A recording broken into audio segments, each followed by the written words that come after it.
Gold, trusted gold buyers. మీరు తాకట్టు పెట్టిన బంగారాన్ని విడిపించి ఈ రోజు ఉన్న మార్కెట్ ధరకు కొనబడను.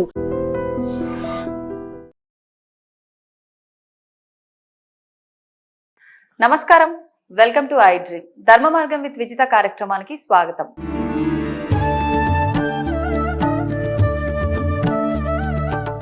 నమస్కారం గురుగారు. ఓం శ్రీ మహాగణాధిపతయే నమః. గురుగారు, ఎన్నోసార్లు మాట్లాడుంటాం ఈ టాపిక్ గురించి, కానీ మళ్ళీ అదే అడుగుతున్నాను. ఎందుకు అడుగుతున్నానంటే, ఈ మధ్య కాలంలో రకరకాలుగా సోషల్ మీడియా వచ్చిన తర్వాత రకరకాలుగా వీడియోస్ చూడటం వల్ల మళ్ళీ ఒక క్వశ్చన్ మార్క్ గానే ఉండిపోతుంది, ఒక సందేహంగా. అందుకని అడుగుతున్నా. అసలు టాపిక్ ఏంటంటే నిత్య దీపారాధన.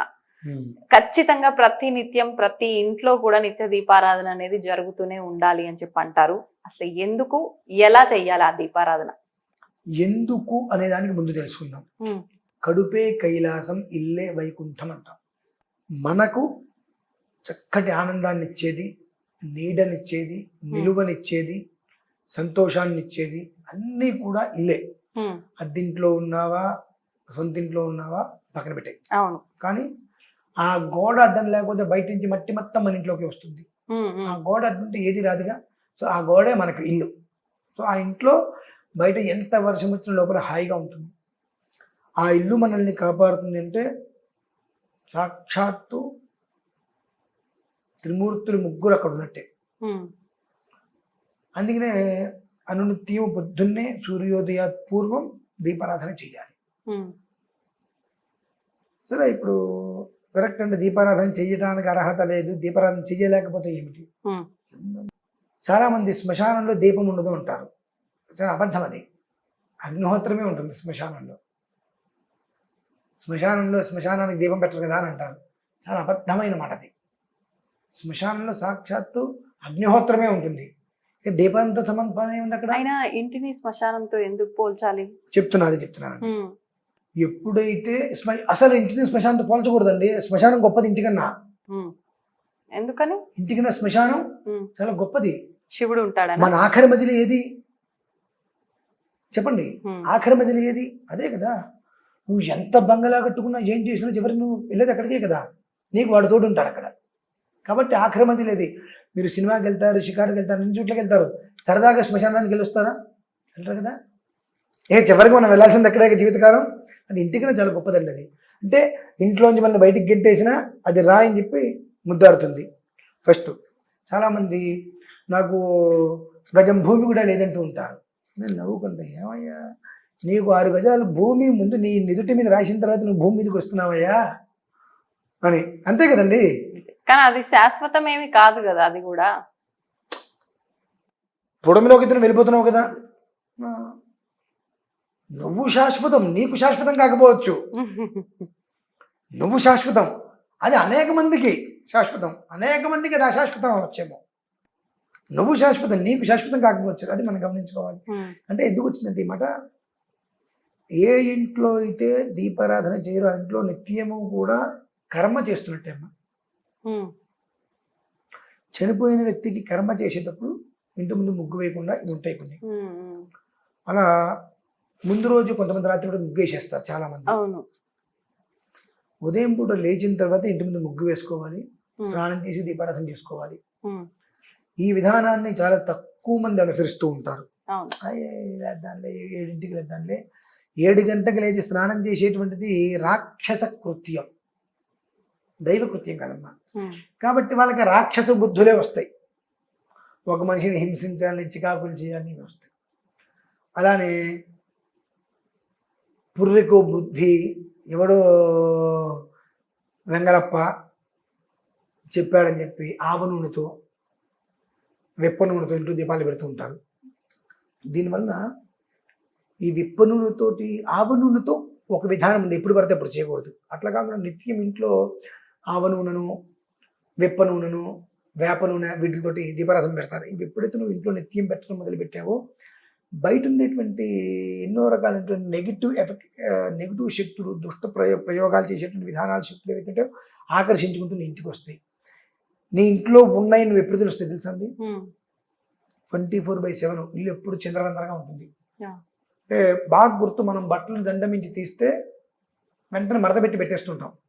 చాలా మంది దండం మించి దిగిన ఇంట్లో పడేస్తారు అట్లా. అవును. కుర్చీలోను మంచం మీద అసలు పడేయకూడదు.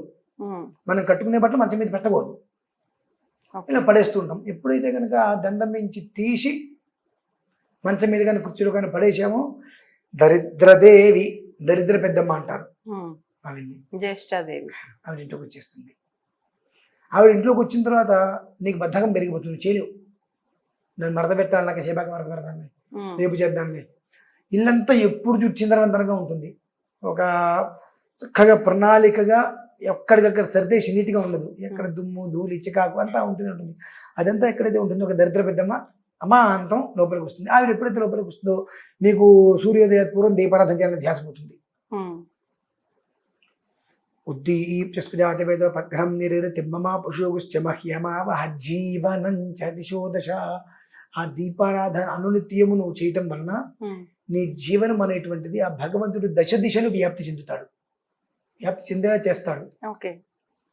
సాధ్యం త్రివర్తి సంయుక్తం వన్యనా యోజితం ప్రియం గృహాన మంగళం దీపం త్రైలోక్య తిమిరాపహ భక్త్యా దీపం ప్రయచ్ఛామి దేవాయ పరమాత్మనే త్రాహిమాం నరకాద్ ఘోరాద్ దివ్య జ్యోతిర్నమోస్తుతే అని 3 ఒత్తులు వేసి దీపారాధన చేయడం వలన సాధ్యం ద్వివర్తి లేదా చేయటం వలన త్రైలోక్య తిమిరాపహ. త్రైలోక్యాలు అంటే ఏంటంటే నీ ఇల్లే, 3 లోకాలు అన్నట్ట. నీ ఇల్లే, వేరే ఏం లేదు. ఒకటి నువ్వు వ్యాపారం, నీ ఇంటి ముందు నీవు ఎవరైనా వస్తే నీకు ఏదైనా బిజినెస్ మాట్లాడడానికి ఇంటి మార్కెట్లోకి వస్తారు.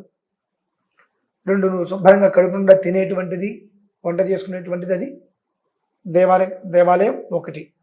నువ్వు నీ భార్య ఉండేటువంటి గది ఒకటి. త్రైలు 3 లోకాలు. ఈ 3 సవ్యంగా ఉన్నప్పుడు నీ కుటుంబం ఎప్పుడు సవ్యంగానే ఉంటుంది. ఆ 3టికి కూడా బ్రహ్మ విష్ణు మహేశ్వరులు ఆరాధ్యులు 3 ప్రదేశాలకి. కనుక ఆ దీపారాధన వలన ఎప్పుడు కూడా సాధ్యం. 2 ఇందులో మళ్ళీ మరొక అర్థం కూడా ఉంది. ఈ కారణం చేత మొత్తం ఎప్పుడు కూడా ఇల్లు సుఖ సంతోషాలతో ఉంటుంది. ఆ అగరబత్తి ధూపం వెలిగించడం వలన నువ్వు ఎప్పుడైతే కనుక సూర్యోదయ పూర్వం చేయవలసింది నువ్వు వదిలేసి సూర్యోదయం తర్వాత 7 గంటలకు 8 గంటలకు నువ్వు దీపారాధన చేసే పరిస్థితిలో రాక్షస ఆరాధన, రాక్షస కృత్యాలు, తద్వారా ఇంట్లోకి దరిద్రదేవి ప్రవేశించడం, ప్రతి ఒక్కటి ఇలా చక్కగా వెళ్తుండేటువంటిది కాస్త ఇలా ఇలా ఇలా ఇలా ఇలా ఇలా మూసుకుపోతుంది. మూసుకుపోయేంత వరకు మనకు తెలియకపోవడం, ఆ తర్వాత బయటికి రావడానికి బాధపడటం, ఎవరిని ఏదైనా చెప్పిన అర్థం చేసుకోలేకపోవటం, నువ్వు చెప్పావులే అంటాం. దరిద్రదేవి ఏం చేస్తూ ఉంటుంది, చక్కగా ఇంట్లో కూర్చొని ఇళ్ళవేళ్ళ జుట్టు ఎవరా పోసుకొని వికారంగా మాట్లాడుతూ, వికారంగా ఉంటూ, స్నానం చేయకుండా, రకరకాలుగా ఉంటూ, అందంగా లేకుండా, ఇష్టం వచ్చేట్టుగా ఉంటూ, జుట్టు దూకోకుండా రకరకాలుగా ఏదైతే కనుక ఛందోబద్ధం కాని ఉందో అవన్నీ జరుగుతున్నప్పుడు అక్కడ దరిద్రదేవి తిష్ట వేస్తుంది. అప్పటి వరకు నీ ఇంట్లో కొద్ది గొప్ప ఉండేటువంటి చక్కటి యోగం కూడా కుటుంబం నుంచి వెళ్ళిపోయి ఆ దంపతుల మధ్య చిచ్చు బట్టి కుటుంబం విచ్ఛిన్నానికి దారితీస్తుంది.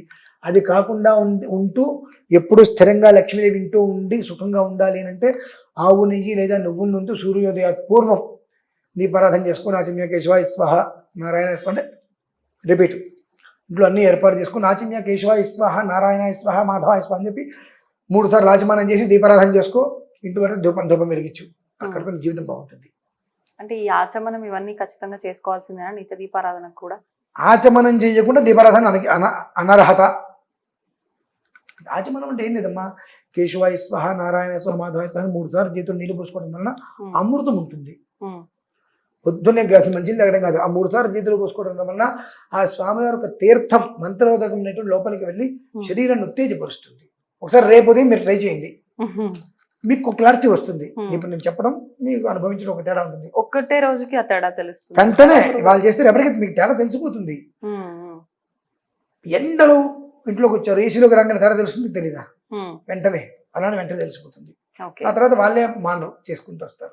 ఇప్పుడు నిత్య దీపారాధనకు కూడా ఖచ్చితంగా అంటే పువ్వులు, నైవేద్యం ఇవన్నీ. దీపం దేవతేనమ్మా, దీపం వేరేదేం కాదు. దీపం దేవత కాబట్టి దీపారాధన వెలిగించింది 2 అక్షతలు వేయాలి, 2 పుష్పాలు వేయాలి, ఖర్జూర పండు పంచదార ఏదో నివేదన ఉండి తీరవలసిందే.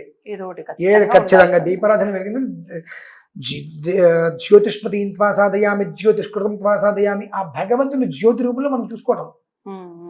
ఆయన ఎట్లా రోజు మనకు కనిపించాడు కాబట్టి ఆ జ్యోతి వెలుతురులో దీపారాధన చేసి ఆ దీపం వెలుతురులో భగవంతుని చూసుకోవడం మనం. అది కాబట్టి ఆ విధానాన్ని అనుసరించడం శ్రేయస్కరం. ధన్యవాదాలు గురుగారు. తవ్వండి, తవ్వుతూనే శివలింగం. సరే దాన్ని అట్లా కప్పేసేయండి, చూపించదండి. Krishna is there. మూర్తి పూజ కాదు, సాక్షాత్ బ్రజేంద్ర నందన భగవాన్ ఉన్నారు మూర్తిలో. ఏమీ ఆశించకుండా ఆరాధించే వాళ్ళు కూడా ఉన్నారా ప్రభుజీ? నిజమైన భక్తి అంటే మనకు తెలియదు కాబట్టి